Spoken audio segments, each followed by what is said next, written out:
This season has been an emotional roller coaster for USC football fans. One week, people are saying they're a playoff team. The next, it feels like everything's falling apart. And after that heartbreaking loss to Notre Dame, for a lot of people, it feels like we've hit rock bottom. But honestly, I don't think that's true. There's still a lot left to play for, and not all hope is lost. So today for the bye week, I just want to take a step back, talk about where this program really stands, and just talk about USC football. Last week, I said that the win against Michigan could have been a program-defining moment, but after the loss in South Bend, I think that statement could still be true.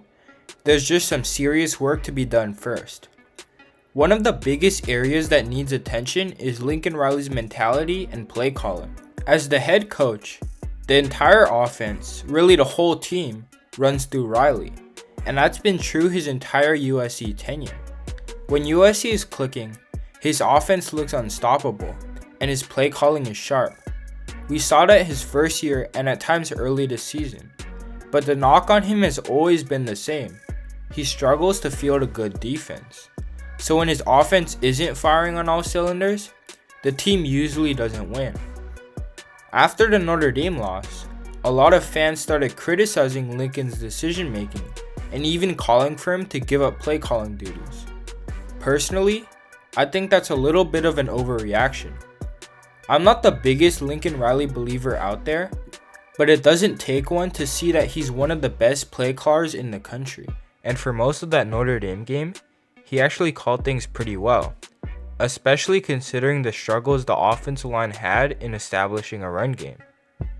But where his play calling fell apart was in those critical moments, the high leverage plays that could have easily changed the outcome of the game. The two failed fourth downs, the wide receiver pass, those just weren't the right calls in those situations, and that's where majority of the fan base's anger is coming from. Those are moments Lincoln Riley has to be better in if USC wants to win big games again. The question is, will we see that change from Lincoln? Honestly, I'm not sure. He's still a young coach, but it feels like he keeps running into the same issues. Fielding a good defense, managing the clock, and calling the right plays in key moments. Lincoln's a smart guy, and I'm sure he's trying to improve. But it's year 4 now, and we shouldn't be having these same conversations. Another thing I want to touch on is the defense. Led by Lynn, this unit has honestly been one of the most confusing parts of the season.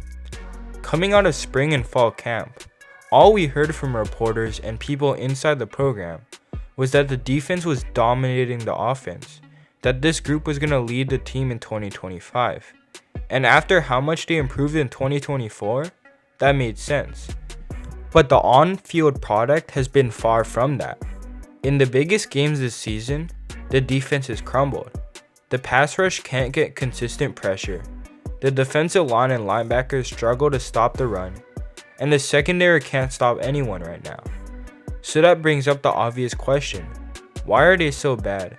And will they get any better this season?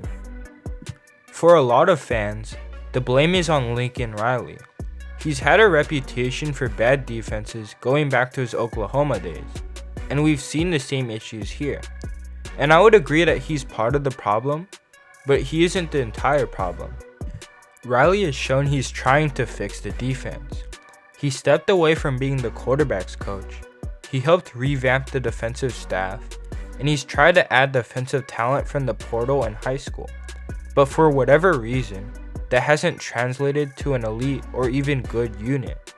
The defense isn't atrocious. We see clear improvement, and they have talent, but they still give up the same big plays, get gashed on the ground, and get exposed by great players. The disconnect of having talented players and great coaches but inconsistent performances is what makes this season frustrating for fans. So what's actually going on? You can see when watching the games that there are a few recurring issues. Busted coverages and communication errors, players not playing disciplined against the run, missed tackles, and penalties especially earlier on in the season. These aren't problems with talent, but rather execution and staying consistent. The play from these players, with how good of a staff this is supposed to be, should be at a much higher level, but they just aren't consistent. If the team uses this bye week to really go back to the basics, focus on fundamentals, tackling, and simply doing their job, we could see a much more sound and confident defense, similar to what we saw leading up to the Michigan game. But that's what makes it frustrating. Against Michigan, it looked like things were finally clicking, and then a week later, it felt like we saw their worst performance of the season against Jeremiah Love and Notre Dame. So for me, it's not just about one good game. I want to see the defense sustain that level of play, stay disciplined against Nebraska, and then keep that same intensity for the rest of the season. If they do that, I truly think USC has a shot to win out, or at least compete in every remaining game. Now looking at the bigger picture, USC is sitting at 5-2 right now.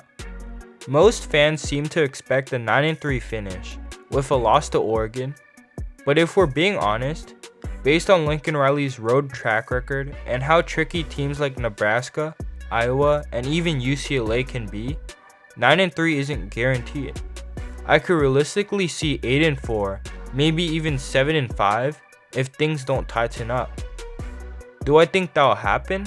Probably not, because everyone inside that building knows how crucial it is to finish strong. But if USC does end up 9-3, I'll have mixed feelings. That's not a horrible season by any means, but it will feel disappointing knowing that guys like Eric Gentry, Makai Lemon, and Kamari Ramsey's talents were wasted, and SC wasn't able to win anything big while they were here. With that being said, that's it for this video, and I'll see you in the next one.